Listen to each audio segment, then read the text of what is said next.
ಪೊನ್ನಿಯಿನ್ ಸೆಲ್ವನ್ 5ನೇ ಪಾರ್ಟು 82ನೇ ಸಂಚಿಕೆ. ಆದಿಕಾಲದಿಂದ ಬೇರೆ ಬೇರೆ ದೇಶಗಳಿಂದನೂ ಜನಗಳು ಬರೋ ಕಾಲದಲ್ಲಿ ಬರುವ ಘಟನೆಗಳ ಬಗ್ಗೆ ತಿಳ್ಕೊಳ್ಳೋಕ್ಕೆ ಪ್ರಯತ್ನಗಳು ಮಾಡಿ ಬಂದಿದ್ದಾರೆ. ಬಡವರುಗಳು ತುಂಬ ಓದು ಬರಹ ಇಲ್ಲದೆ ಪಾಮರ ಜನಗಳನ್ನು, ಹಾಗೆಯೇ ರಾಜಕುಲದವರನ್ನು ತುಂಬ ಕವಿ ಆಗಿದ್ದ ಬುದ್ಧಿವಂತರನ್ನು ಮುಂದೆ ಬರುವ ಕಾಲವನ್ನು ಏನು ಅಂತ ನೋಡೋಕ್ಕೆ ಟ್ರೈ ಮಾಡಿದ್ದಾರೆ. ಜ್ಯೋತಿಷ ಶಾಸ್ತ್ರಿಗಳು, ಆರೂಢಕಾರಗಳು, ನಿಮಿತ್ತ ಹೇಳೋರು, ಕುರಿ ಹೇಳೋರು, ರೇಗೆ ನೋಡೋರು ಆಗ ಅಂತ ಬುದ್ಧಿಯಲ್ಲೂ ಓದೋ ಬರಹದಲ್ಲಿನೂ ತುಂಬ ನಾಗರಿಕದಲ್ಲಿನೂ ಒಳ್ಳೆಯ ಸಮೂಹದಲ್ಲಿ ಹುಟ್ಟಿ ಬೆಳೆಸಿದ್ದವರು ಇದ್ದಾರೆ. ಅದು ಹಾಗೆಯೇ ಜ್ಯೋತಿಷ ಶಾಸ್ತ್ರದಲ್ಲಿ ನಿಜವನ್ನು ಬಗ್ಗೆ ಅನುಮಾನಿಸಿ ಆ ಕಲೆಯನ್ನೇ ಖಂಡನ ಮಾಡಿದ್ದವರುಗಳು ಇದ್ದು ಬಂದಿದ್ದಾರೆ. ಬುದ್ಧಿಯಲ್ಲಿ ತುಂಬ ಪ್ರಸಿದ್ಧವಾದ ಮಂಗೆಯರ್ ತಿಲಕವಾದ ಎಳೆಯ ಪ್ರಾಟಿ ಕುಂದವೆಯನ್ನ ಮನಸ್ಸಿನಲ್ಲೂ ಇಂಥ ಒಂದು ಹೋರಾಟ ಆವಾಗ ಬರ್ತಾಯಿತ್ತು. ಆದ್ರೂ ಚೋಳ ಸಾಮ್ರಾಜ್ಯದ ಬರೋ ಕಾಲದ ಬಗ್ಗೆ ವಿಚಾರ ಆದಾಗೆಲ್ಲ ಅವಳು ವಿಚಾರ ಕುಂದವಿ ದೇವಿಯನ್ನು ಜ್ಯೋತಿಷರ ಮನೆಗೆ ಹುಡುಕು ಹೋಗೋ ಹಾಗೆ ಮಾಡಿಬಿಡ್ತು. ನ್ಯಾಯವಾಗಿ ನೋಡೋಕ್ಕೋದ್ರೆ ಇವಾಗ ಕುಂದವಿನ ಮನಸ್ಸು ಸುಂದರ ಚೋಳ ಚಕ್ರವರ್ತಿ ಹೊಂದಿದ್ದ ಮನಃಶಾಂತಿಯನ್ನು ಹೊಂದಿರಬೇಕು. ಅರಿಯದೇ ಘಟನೆಗಳೆಲ್ಲ ಏನೇನೋ ನಡೆದು ಅರುಳ್ಮೊಳಿವರ್ಮ ಚೋಳಸಿಂಗಾದನ ಹತ್ತಿ ಮುಡಿಸೂಟಿಕೊಳ್ಳೋದು ಅಂತ ತೀರ್ಮಾನ ಆಗಿಬಿಡ್ತು. ಚಿಕ್ಕ ಪ್ರಾಯದಿಂದ ಕುಂದವಿ ತನ್ನ ಚಿಕ್ಕ ಸೋದರನಿಂದ ಕೊಂಡಿದ್ದ ಕೊನೆಯೇ ಇಲ್ಲದ ಪ್ರೀತಿಯನ್ನು ನಾವು ಕಂಡಿದ್ವಿ. ಕೈಗಳಲ್ಲಿ ಸಂಘುಚಕ್ರ ರೇಖೆಗಳ ಜೊತೆ ಹುಟ್ಟಿದ್ದ ಅರುಳ್ಮೊಳಿವರ್ಮನಿಂದ ಚೋಳ ಸಾಮ್ರಾಜ್ಯ ಮಹೋನ್ನತವನ್ನು ಸೇರತ್ತೆ ಅಂದ್ಕೊಂಡು ಅವಳ ಮನಸ್ಸಿನಲ್ಲಿ ಬಲವಾದ ನಂಬಿಕೆ ಕುಡಿಗೊಂಡಿತ್ತು. ಕಾವೇರಿ ಪ್ರಭಾಗದಲ್ಲಿ ಸ್ಲಿಪ್ಪಾಗಿ ಬಿದ್ದಿದ್ದವನ್ನ ದೇವರೇ ಹಾಗೆ ಬಂದು ಒಂದು ಹೆಣ್ಣು ಕಾಪಾಡಿದ್ದ ಘಟನೆಯನ್ನು ಇನ್ನೂ ಈ ಥರನೇ ಬೇರೆ ಕೆಲವು ಸಂಭವಗಳನ್ನು ಅವಳು ನಂಬಿಕೆಯನ್ನು ಮೇಲೆ ಸ್ಟ್ರಾಂಗ್ ಮಾಡೋಕ್ಕೆ ಬಂತು.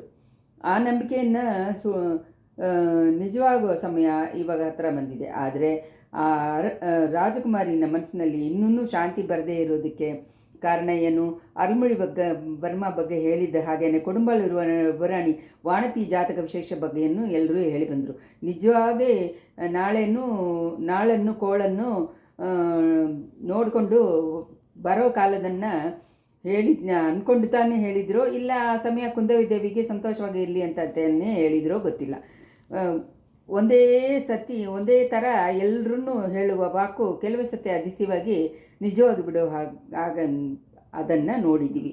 ಇನ್ನೂ ಕೆಲವರ ಮಾತಿನಿಂದಾನೇ ಏನೋ ವಿಶೇಷ ಇದೆ, ಅವ್ರುಗಳು ಹೇಳಿದ ಹಾಗೆ ಫಲಿತ ಆಗಿಬಿಡುತ್ತೆ. ಕೊಡಂದೆಯಿಂದ ತಿರುವಯ್ಯಾರಿಗೆ ಬಂದು ಸೇರಿದ್ದ ಜೋಯಿಸರು ಆವತ್ತು ಧನುರ್ಮಾಸದ ತಿರುವಾದರೆ ದಿನ ಅನ್ನೋದನ್ನು ನೆನಪು ಮಾಡಿ ಸೋಳಕೊಳಗೆ ತುಂಬ ಹೆಮ್ಮೆಯನ್ನು ಕೊಡೋಕ್ಕೆ ಹೋಗೋ ದಿನ ಇವತ್ತು ಅದು ಅಂತ ಹೇಳಿ ಸ್ವಲ್ಪ ಸ್ಟ್ರಾಂಗಾಗಿ ಹೇಳಿಟ್ರು.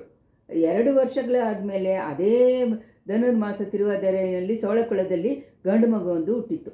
ಆ ಮಗು ಬೆಳೆದು ಸರಿಯಾದ ಪ್ರಾಯ ಅಡೆಯುವಾಗ ಚಂದ್ರಗುಪ್ತ, ಅಶೋಕನ್, ವಿಕ್ರಮಾದಿತ್ಯ, ಹರ್ಷವರ್ಧನ್ ಮುಂದಾದವ್ರ ಜೊತೆ ಒಪ್ಪಿಸಿ ನೋಡೋ ಹಾಗೆ ಚಕ್ರವರ್ತಿ ಇದ್ನು. ರಾಜೇಂದ್ರನ್ ಅಂತ ಅಭಿಷೇಕ್ ಹೆಸರು ಹೊಂದಿ ಲಂಕೆಯಿಂದ ಗಂಗೆ ತನಕ ಲಕ್ಷದ ಐಲ್ಯಾಂಡ್ ಮೊದಲು ಶ್ರೀವಿಜಯ ಐಲ್ಯಾಂಡ್ ತನಕ ಜಯಗಳಿಸಿ ರಾಜ್ಯ ಆಳಿ ಬಂದ. ಜೋಯಿಸರು ಹೇಳಿದ್ದ ಮಾತು ಈ ಥರ ಅಧಿಸಿವಾದ ಬಗ್ಗೆ ಆಮೇಲೆ ಫಲಿತ ಆಗ್ಬಿಡ್ತು. ಆದರೆ ಆವತ್ತಿಗೆ ಅವರು ಆ ಥರ ಹೇಳಿದಾಗ ಕುಂದವಿಗೆ ಅದರಲ್ಲಿ ಪೂರ್ಣ ನಂಬಿಕೆ ಉಂಟಾಗಲಿಲ್ಲ. ವಾಣತಿಕೋ ಜೋಯಿಸರ್ನ ಮಾತುಗಳನ್ನು ಕೋಪವನ್ನೇ ಉಂಟಾಗಿತ್ತು. ಆ ಕೋಪವನ್ನು ತಕ್ಷಣ ತೋರಿಸೋದಕ್ಕೆ ಒಂದು ದಾರಿಯನ್ನು ಕಂಡುಕೊಂಡಿತ್ತು.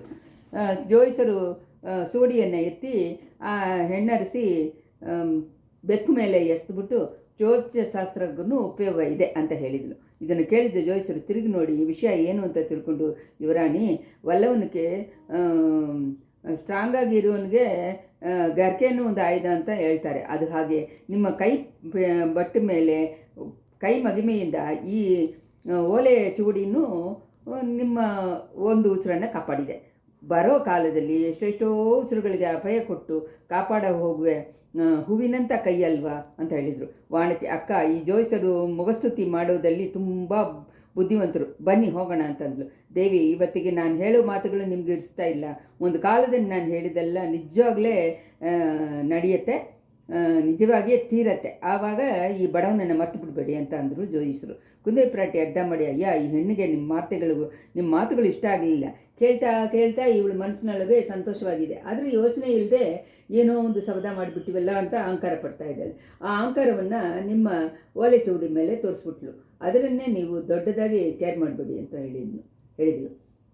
ಒಳ್ಳೆಯವರುಗಳು ಬರುವ ಅಹಂಕಾರನೂ ಒಳ್ಳೆಯ ಪ್ರಯೋಜನವನ್ನೇ ಕೊಡುತ್ತೆ. ನಿಮ್ಮ ಇಂಪಾದ ಮಾತುಗಳಿಂದ ಕರೆದಿದ್ದ ನನ್ನ ಪ್ರೀತಿಯ ಗಿಣಿ ಬದುಕ್ಬಿಡ್ತಲ್ವಾ ಅಂತ ಹೇಳಿದರು ಜೋಯಿಸರು.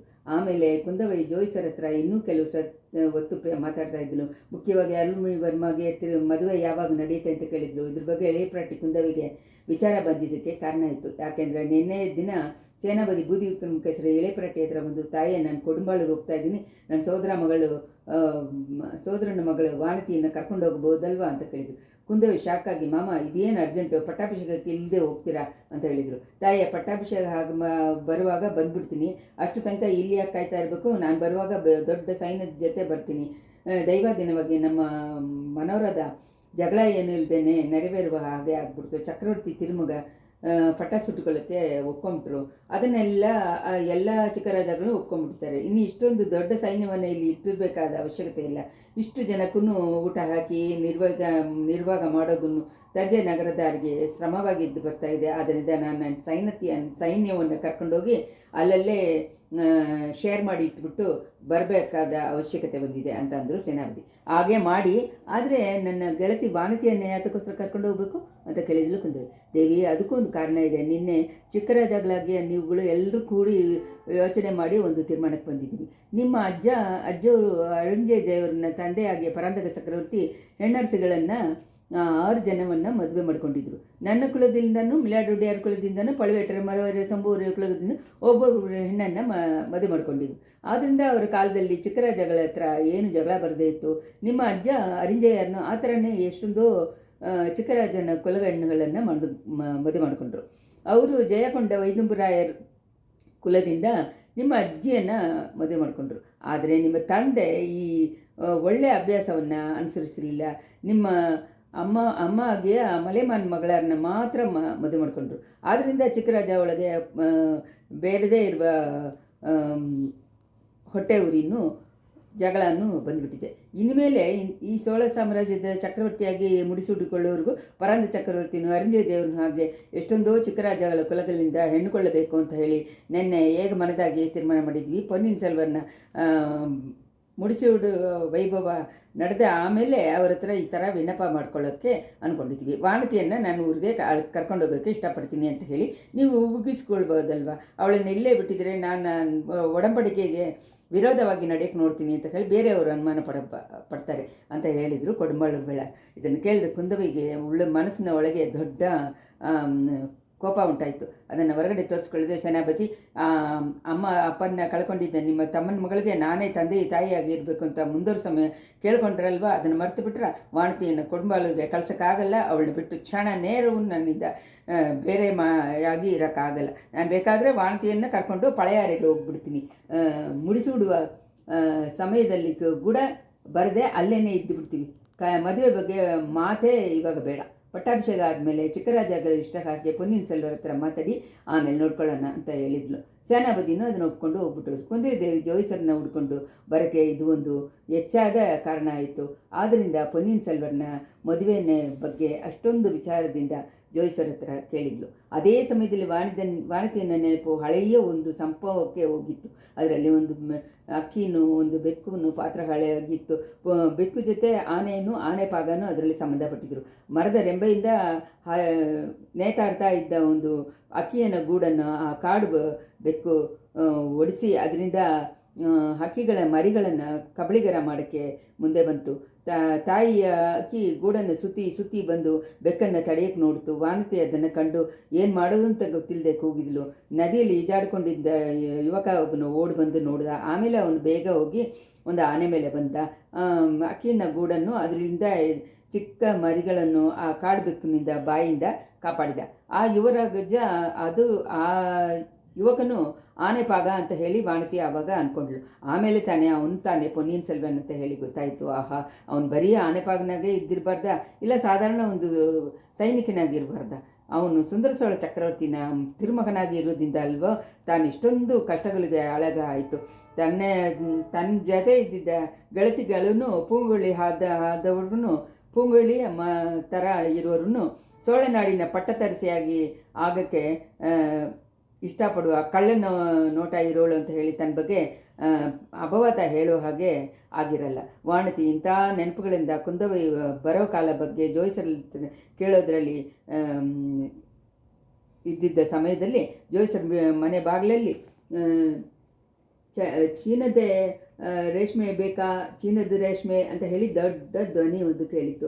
ಬೇರೆ ಧ್ವನಿಗಳು ಕೇಳಿತ್ತು. ಕುಂದವಿನ ವಾನತಿ ಅಂತ ಒಂದು ಗೊತ್ತಾಗ್ಬಿಡ್ತು ಅನ್ನೋದನ್ನು ಗೊತ್ತಾಗಿ ಎದ್ರು. ಆವಾಗ ಜೋಯಿಸರ ಶಿಷ್ಯ ಒಳಗೆ ಬಂದು, ಸ್ವಾಮಿ, ಚೀನದಿಂದ ವಾಣಿಗರುಗಳು ಬಂದಿದ್ದಾರೆ, ಬಿಸ್ನೆಸ್ ಮಾಡೋರು ಇಬ್ಬರು ಬಂದಿದ್ದಾರೆ, ನಿಮ್ಮ ಹತ್ರ ಜೋಯಿಸ ಕೇಳಬೇಕಂತೆ, ಅವ್ರನ್ನ ನಾಳೆಗೆ ಬರೋ ಹಾಗೆ ಹೇಳ ಅಂತ ಕೇಳಿದ್ನು. ಕುಂದವಿ, ಬೇಡ, ಈಗಲೇ ಬರಲಿ, ನಾವು ನಿಮ್ಮ ಹತ್ರ ಹೇಳ್ಕೊಂಡು ಹೊರಡ್ತೀವಿ ಅಂತ ಹೇಳಿಬಿಟ್ಟು ವಾನತಿನ ಕೈಯನ್ನು ಹಿಡ್ಕೊಂಡು ಕರ್ಕೊಂಡು ಹೊರಟಳು. ಯುವರಾಣಿಗೆಲ್ಲ ಇಬ್ಬರೂ ಬಾಗಿಲಲ್ಲಿ ಬಂದಾಗ ಅಲ್ಲಿ ಒಂದು ಆನೆ ನಿಲ್ಲೋದನ್ನು, ಅದ್ರ ಮೇಲೆ 2 ಚೀನ ವರ್ತಕರುಗಳು ಇಬ್ಬರು ದೊಡ್ಡ ಬಟ್ಟೆ ಮೂಟೆ ಜೊತೆ ಕೂತಿರೋದನ್ನು ನೋಡಿದರು. ಕೆಳಗೆ ನಿಂತ ಆನೆ ಪಾಗನ ಹತ್ರ ಆ ಚೀನದ ವಾಣಿಗ ಏನೋ ಒಂದು ಕೇಳ್ತಾ ಇರೋ ಹಾಗೆ ಅನಿಸಿತು. ಅವ್ರಗಳ ಮೇಲೆ ಹೆಚ್ಚಿಗೆ ಗಮನ ಹರಿಸದೆ ಯುವರಾಣಿಗಳಿಬ್ಬರು ತಮ್ಮ ಜೊತೆ ಬಂದಿದ್ದ ವೀರಣ್ಣನ ಕರ್ಕೊಂಡು ಸೋಳಮಾಳಿಗೆ ಹೋಗಿ ಸೇರಿದರು. ಇಷ್ಟರಲ್ಲಿ 82ನೇ ಸಂಚಿಕೆ ಮುಗಿಯಿತು. ಇವಾಗ 83ನೇ ಸಂಚಿಕೆ. ಅವತ್ತು ಮುಂದಿನ ರಾತ್ರಿ ತಿರುವಳ ಮುಂದಾಗಿ ಅಯ್ಯಾರಪ್ಪರನ್ನು ಅರಂವಳತ ನಾಯಿಗಿನ್ನು ತಿರುವಯ್ಯಾರಿನ ವಿಶಾಲವಾದ ಮಾಡಬೀದಿಗಳಲ್ಲಿ ಬಂದು ಅವರನ್ನು ತೋರಿಸಿಕೊಂಡ್ರು. ಬೆಳ್ಳಿಯ ಮಂಚು ಮುಚ್ಚಿದ ಕೈಲೇಂಗಿರಿಯನ್ನು ನೆನಪಿಡೋ ಹಾಗೆ ಬೆಳ್ಳಿಯಿಂದ ಆಗಿದ್ದ ಕೈಲಾಸ ವಾಹನದಲ್ಲಿ ಅವತ್ತು ಸ್ವಾಮಿಯನ್ನು ಅಮ್ಮನನ್ನು ಅಲಂಕರಿಸಿ ಕೂತಿರುವ ಹಾಗೆ ಮಾಡಿದರು. ಊರ್ವಲದ ಮುಂದೆ ಆನೆಗಳು, ಒಂಟೆಗಳು, ದೊಡ್ಡ ದೊಡ್ಡ ರಿಷಭಗಳು ಹೋಗಿತ್ತು. ಅವು ಮೇಲೆ ಹತ್ತಿದ ಬೇರ್ಗೆಗಳು, ಮೊರಸುಗಳು 8 ದಿಕ್ಕುಗಳನ್ನು ಗೊತ್ತಾಗೋ ಥರ ಸೌಂಡ್ ಮಾಡ್ತಾ ಇತ್ತು. ಅವುಗಳ ಹಿಂದೆ ಸಾರಿಯಾಗಿ ಎಷ್ಟೊಂದೋ ತಿರುಚಿನ್ನಗಳು ಹಾಕ್ತಿದ್ದವರು ಹೋದರು. ವಿಧವಾದ ವಾದ್ಯಗಳನ್ನು ನುಡಿಸಿದವರು ಗೋಷ್ಠಿಯಾಗಿ ಹೋದರು. ನಡೆನ ಮಾದರು ಅಲ್ಲಲ್ಲಿ ನಿಂತು ಡ್ಯಾನ್ಸ್ ಮಾಡಿಕೊಂಡು ಹೋದರು. ನಂದಿ ಭಗವಾನು, ಚಂಡಿಕೇಶ್ವರನ್ನು, ವಿನಾಯಕರನ್ನು, ಒಳ್ಳಿ ದೈವಾನೆ ಜೊತೆ ಮುರುಘ ಕಡவுಳನ್ನು ಬೇರೆ ಬೇರೆ ವಿಮಾನದಲ್ಲಿ ಕೂತ್ಕೊಂಡು ಹೋದರು. ಕೊನೆಯಾಗಿ ಪಾರ್ವತಿ ಪರಮೇಶ್ವರನು ಕೈಲಾಸವಾಗ್ನದಲ್ಲಿ ಕೂತ್ಕೊಂಡು ಸೇವೆ ಮಾಡಿಕೊಂಡು ಬಂದರು. ಇನ್ನೂ ಹಿಂದೆ ದೇವಾರ ಗೋಷ್ಠಿನರು ವೀಣೆ, ಮತ್ತಲ, ತಾಳ ಮುಂತಾದ ಇನ್ಸ್ಟ್ರೂಮೆಂಟ್ ಜೊತೆ ಅಪ್ಪರು, ಸಂಪಂದರು, ಸುಂದರರು ಹಾಡಿದ್ದ ತಿರುವೆಯಾರಿನ ತಿರುಪದಿಗಗಳನ್ನು ಶ್ರುತಿಯಿಂದ ಸೇರಿ ಹಾಡಿಕೊಂಡು ನಡ್ಕೊಂಡು ಬಂದರು. ಮುಂದೇನು ಹಿಂದೇನು ಸಾವಿರಾರು ಜನಗಳು ಬೀದಿಯನ್ನು ತುಂಬಿಸ್ಕೊಂಡು ಮೆತ್ತಗೆ ಊರ್ವಲದ ಜೊತೆ ಹೋಗ್ತಾ ಇದ್ರು. ಜನಗಳು ಅವರವರುಗಳ ಮನಸ್ಸಿನಕ್ಕೆ ಸರಿಯಾಗಿ ಕೆಲವರು ಆನೆ, ಒಂಟೆಗಳನ್ನು ಮೊದಲವನ್ನು ನೋಡೋದನ್ನು, ಕೆಲವರು ವಾದ್ಯಗೋಷ್ಠಿಯನ್ನು, ಗೀತಗಳನ್ನು ಕೇಳೋದನ್ನು, ಕೆಲವು ಕಣಿಗೆಯರನ್ನ ನಟನವನ್ನು ನೋಡುವುದನ್ನು, ಜಾಸ್ತಿ ಜನ ತಿರುವೇಲಕ್ಕಂ ಬಂದ ದೈವ ಮೂರ್ತಿಗಳನ್ನು ದರ್ಶನ ಮಾಡಿ ಪರವಶವಾಗಿ ಅದನ್ನು ನಮಿಸುವುದರಲ್ಲೂ ಪಾಲ್ಗೊಂಡಿದ್ದರು. ಕಣ್ಣಿಗೆ ಅಂದಿದ್ದ ದೂರ ತನಕ ಮುಂದೆ ಹಿಂದೆ ನೂರು ಆದ ದೀವಟಿಗಳು ಪ್ರಕಾಶ ಮಾಡಿ ಅಪೂರ್ವವಾದ ದೈವ ಊರ್ವಲವನ್ನು ಒಂದು ಕನಸಲು ಹೋಗೋ ಹಾಗೆ ಮಾಡಿಕೊಂಡು ಹೋಗ್ತಾ ಇತ್ತು. ಈ ದೃಶ್ಯಗಳನ್ನು ಸೋಳಮಾಳಿಗೆಯನ್ನು ಮೇಲೆ ಮಾಡದಿಂದ ಕುಂದವಿಯನ್ನು ಬಾಣದಿನ್ನು ಪೂಂಗುಳಿ ನೋಡ್ತಾ ಇದ್ರು. ಮೊದಲು ಬಂದಿದ್ದ ಮರಸು ಸೀಮಂತ ಆನೆಗಳಿಂದ ಕಡೆಯಾಗಿ ಬಂದ ದೇವಾರ ಗೋಷ್ಠಿ ಬರೋ ತನಕ ತುಂಬ ಇಂಟ್ರೆಸ್ಟಿಂದ ನೋಡಿ ಸಂತೋಷಪಟ್ಟರು. ಪರವಶವಾದ ಇದರಲ್ಲಿದ್ದ ಭಕ್ತರುಗಳನ್ನು, ಎಷ್ಟೊಂದೋ ಕೇಳಿಕೆಗಳನ್ನು ಮನಸ್ಸನ್ನೇ ಬಿಟ್ಟಿದ್ದ ಪಾಮರ ಜನಗಳನ್ನು ನೋಡಿದರು. ನಂದಿದೇವರು ಮೊದಲು ಶಿವನ್ ಪಾರ್ವತಿ ತನಕ ಬೀದಿ ಪೂರ ಬಂದ ದೈವ ರೂಪಗಳನ್ನು ಅವರುಗಳು ಧರಿಸಿಸಿ ಸಂತೋಷ ಪಟ್ಟರು. ಅಷ್ಟೊಂದು ಜನಗುಂಪುಗ ಮಧ್ಯ ಒಂದು ಆನೆ ಮೇಲೆ 2 ಚೀನ ವರ್ತಕರುಗಳು ಹತ್ತಿ ಕೂತ್ಕೊಂಡು ಬರೋದನ್ನು ಅವ್ರುಗಳು ಆವಾಗ ಆನೆ ಮೇಲಿಂದ ಕೆಳಗೆ ಇಳಿದು ಜನಗುಂಪುಗಳ ಮಧ್ಯದಲ್ಲಿ ಮರೆಯಾಗಿ ಬಿಡೋದನ್ನು ತಿರ್ಗಾ ಬಂದು ಆನೆ ಮೇಲೆ ಹತ್ತುಕೊಳ್ಳುವುದನ್ನು ನೋಡಿದರು. ಆಹಾ, ಈ ಚೀನರುಗಳು ಇಬ್ಬರೂ ನಿಜವಾಗ್ಲೂ ವರ್ತಕರುಗಳ ಇಲ್ಲ ಪರದೇಶದಿಂದ ನಮ್ಮೂರನ್ನು ನೋಡಕ್ಕೆ ಬಂದ ಗೂಢಾಚಾರಿಗಳ ಅಂತ ಹೇಳಿ ಒಂದು ಯೋಚನೆ ಕುಂದವಿನ ಮನಸ್ಸಿನಲ್ಲಿ ಉಂಟಾಯಿತು. ಚೋಳ ರಾಜ್ಯದ ಅರಸು ಹಕ್ಕಿ ಬಗ್ಗೆ ಸಂಬಂಧವಾಗಿ ಕೆಲವು ದಿನದಿಂದ ಬಂದಿದ್ದ ತಕರಾರುಗಳು, ಕನ್ಫ್ಯೂಷನ್ಗಳು ಮುಂತಾದ ಸುದ್ದಿಗಳು ಲೋಕವೆಲ್ಲ ಹರಳಿಸ್ಕೊಂಡಿರುವುದು ರಿಯಲೇ ಅಲ್ವಾ. ಅದನ್ನು ಮುಂದಾಗಿ ವೈರಿ ರಾಜಗಳು ಈ ಗೂಢಚಾರಿಗಳನ್ನ ಚೀನಾ ನಾಡಿನ ವರ್ತಕರುಗಳ ನೋಟದಲ್ಲಿ ಕಳಿಸಿರ್ಬಿಡೋದು ಅಲ್ವಾ ಅಂತ ಇದ್ರ ಬಗ್ಗೆ ಕುಂದವಿನ ವಾರದಿ ಮಾತಾಡ್ಕೊಂಡಿದ್ದು ಪುಂಗುಳಿನ ಕಿವಿಯಲ್ಲಿ ಬಿತ್ತು. ಆ ಹೆಣ್ಣು ದೇವಿ ಅವ್ರುಗಳು ದೇವಸ್ಥಾನ ಗೋಪುರ ಬಾಗಿಲಲ್ಲಿ ನನ್ನ ಹತ್ರ ಬಂದು ಚೀನದ ರೇಷ್ಮೆ ಬಟ್ಟೆ ಬೇಕಾ ಅಂತ ಕೇಳಿದ್ರು. ನಾನು ಅವ್ರಗಳ ಹತ್ರ ಸೋಳ ಮಾಳಿಗೆಗೆ ಬನ್ನಿ, ತಂಜೆಯಿಂದ ಯುವರಾಣಿಗಳು ಬರ್ತಾ ಇದ್ದಾರೆ, ಅವ್ರುಗಳು ಒಂದು ವೇಳೆ ತಗೋತಾರೆ ಅಂತ ಹೇಳಿದ್ದೀನಿ. ಆದ್ದರಿಂದ ಒಂದು ವೇಳೆ ಇಲ್ಲಿ ಬಂದರೂ ಬರ್ಬೋದು, ನಿಮ್ಮ ಅನುಮಾನವನ್ನು ಸೀದಾ ಕೇಳಿ ತೀರಿಸ್ಕೋಬೋದು ಅಂತಂದ್ಳು. ಆ ಸಮಯ ಕೈಲಂಗಿರಿ ಬಾಗ್ನದಲ್ಲಿ ಕೂತಿದ್ದ ಅಯ್ಯಾರಪ್ಪ ಅರಮಳತ ನಾಯಕಿಯನ್ನು ಸೋಳ ಮಾಳಿಗೆಯನ್ನು ಬಾಗಿಲಿಗೆ ಬಂದಿದ್ದರು. ಅಲ್ಲಿ ಸ್ವಾಮಿಯನ್ನು ನಿಲ್ಸಕ್ಕೆ ಮಾಡಿ ದೀಪಾರಾಧನೆ ಮುಂತಾದವು ನಡೆಯಿತು. ದೈವ ಊರ್ವಲದಿಂದ ಬಂದ ಚೆಂಬಿನ ಮಾದೇವಿನ ಅವರ ಮಗನನ್ನು ವಿಮಾನ ಅಲ್ಲಿಂದ ಹೋದ್ಮೇಲೆ ಅರಮನೆ ಒಳಗೆ ಪ್ರವೇಶಿಸಿದರು. ಯುವರಾಣಿಗಳು ಇರುವುದನ್ನು ಅರಿತು ಅಲ್ಲಿಯೇ ಬಂದು ಸೇರಿದರು. ಆ ಊರ್ವಲದನ್ನು ಚೆನ್ನಾಗಿ ಮಾಡಿದ್ದನ್ನ ಬಗ್ಗೆ ಕೆಲವು ಹೊತ್ತು ಸಂಭಾಷಣೆ ನಡೀತಾ ಇದ್ದು. ಆಮೇಲೆ ಶಿವಜ್ಞಾನ ಗಂಡಾರಿತ್ರ ದೇವಿ ತಮ್ಮ ಪ್ರೀತಿಯ ಮಗನನ್ನು ನೋಡಿ, ಮಗು, ಈ ತಿರುವೆಯಾರಲ್ಲಿ ಅಪ್ಪರ್ ಪೆರುಮಾನ್ ಕಂಡಿದ್ದ ಒಂದು ದೃಶ್ಯವನ್ನು ಬಗ್ಗೆ ಒಂದು ಪದ್ಯ ಹಾಡಿದ್ದಾನೆ, ಅದನ್ನು ನೀವು ಒಂದು ಸತಿ ಹಾಡು ಕೇಳೋಣ. ದೇವಾರ ಗೋಷ್ಠಿಯಾರ ಹಾಡಕ್ಕೆ ಕೇಳಿದ್ದು ನನಗೆ ಅಷ್ಟಾಗಿ ತೃಪ್ತಿ ಕೊಟ್ಟಿಲ್ಲ ಅಂತಂದರು. ಯುವರಾಣಿಗಳನ್ನು ಪೂಂಗೊಳ್ಳಿನು ಆ ಕೋರಿಕೆಯನ್ನು ಆಮೋದಿಸಿದರು. ಆಮೇಲೆ ಚೇಂದನಂ ದಯಾಗಿಯ ಮಧುರಾಂಧಕ ದೇವರು ಆ ಪದ್ಯವನ್ನು ತನ್ನ ಇಂಪಾದ ಧ್ವನಿಯಲ್ಲಿ ಹಾಡಿದರು.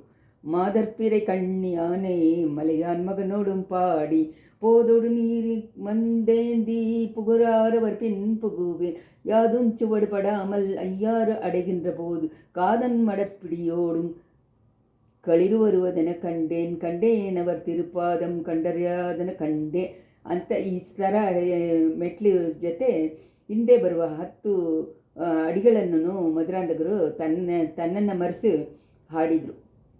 ಕೇಳ್ಕೊಟ್ಟಿದ್ದವರು ತಮ್ಮನ್ನೇ ಮರೆತು ಬಿಟ್ಟರು. ಅವತ್ತು ಅಪ್ಪರ್ ಪೆರುಮಾನ್ ಕಂಡಿದ್ದ ದೃಶ್ಯಗಳೆಲ್ಲ ಅವ್ರುಗಳು ಕಂಡರು. ಹಾಡು ಮುಗಿದು ಸ್ವಲ್ಪ ಹೊತ್ತು ತನಕ ಅಲ್ಲಿ ಮೌನ ಕುಡಿಕೊಂಡಿತ್ತು. ಆಮೇಲೆ ಕುಂದವಿ ಸಂಬಿ ಮಾದೇವಿ ನೋಡಿ, ಅಮ್ಮ, ಅಪ್ಪರು ಈ ಪದ್ಯ ಹಾಡಿದ ಸರಿತೆಯನ್ನು ಮುಂದೊಂದು ಸತಿ ನನಗೆ ಹೇಳಿದ್ದೀರಾ, ಇವಾಗ ಇನ್ನೊಂದು ಸತಿ ಹೇಳಿ ಇವ್ರುಗಳು ಕೇಳಲಿ ಅಂತಂದರು. ಬೇರೆಯವ್ರನ್ನು ಒತ್ತಾಯ ಮಾಡಿ ಕೇಳಿದ ಮೇಲೆ ಪೆರಿಯ ಪ್ರಾಟಿ ಸಂಬಿಮಾದೇವಿ ಆ ಚರ್ತೆಯನ್ನು ಹೇಳಿದರು.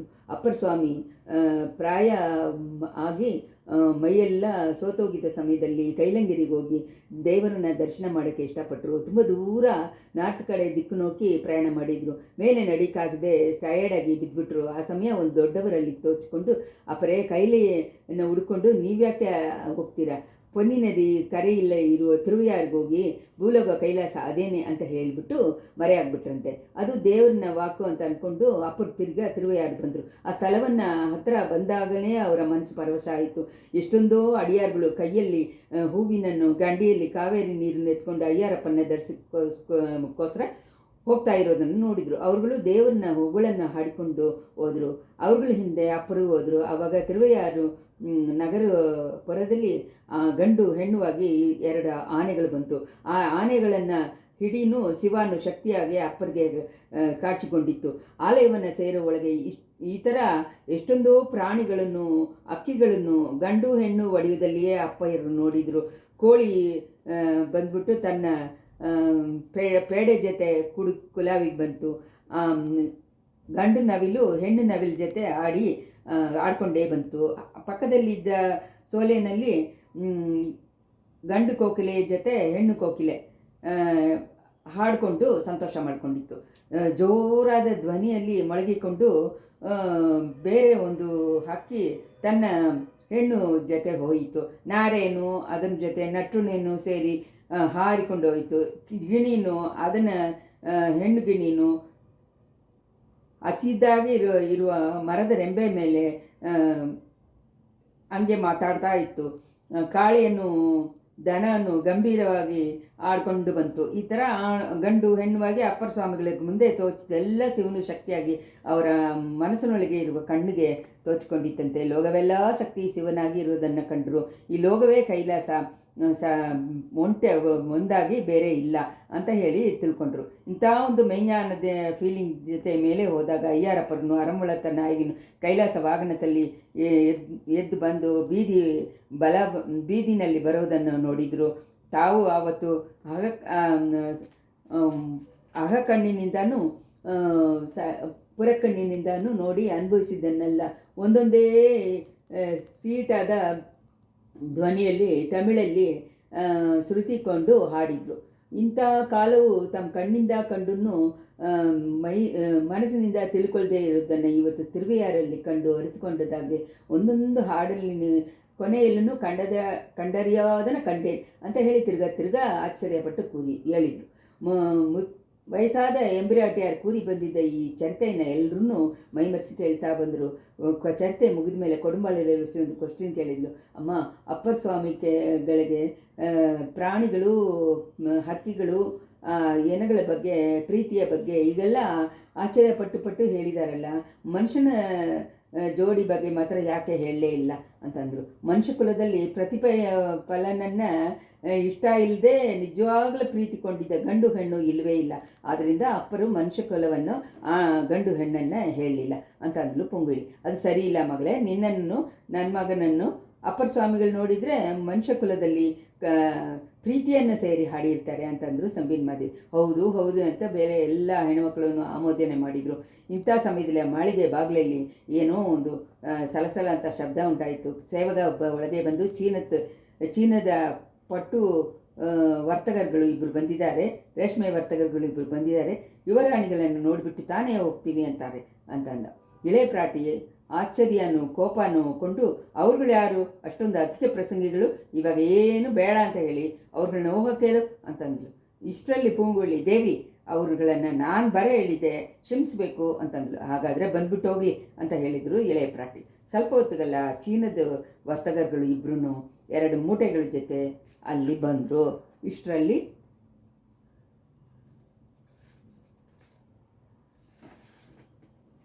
83ನೇ ಸಂಚಿಕೆ ಮುಗಿಯಿತು.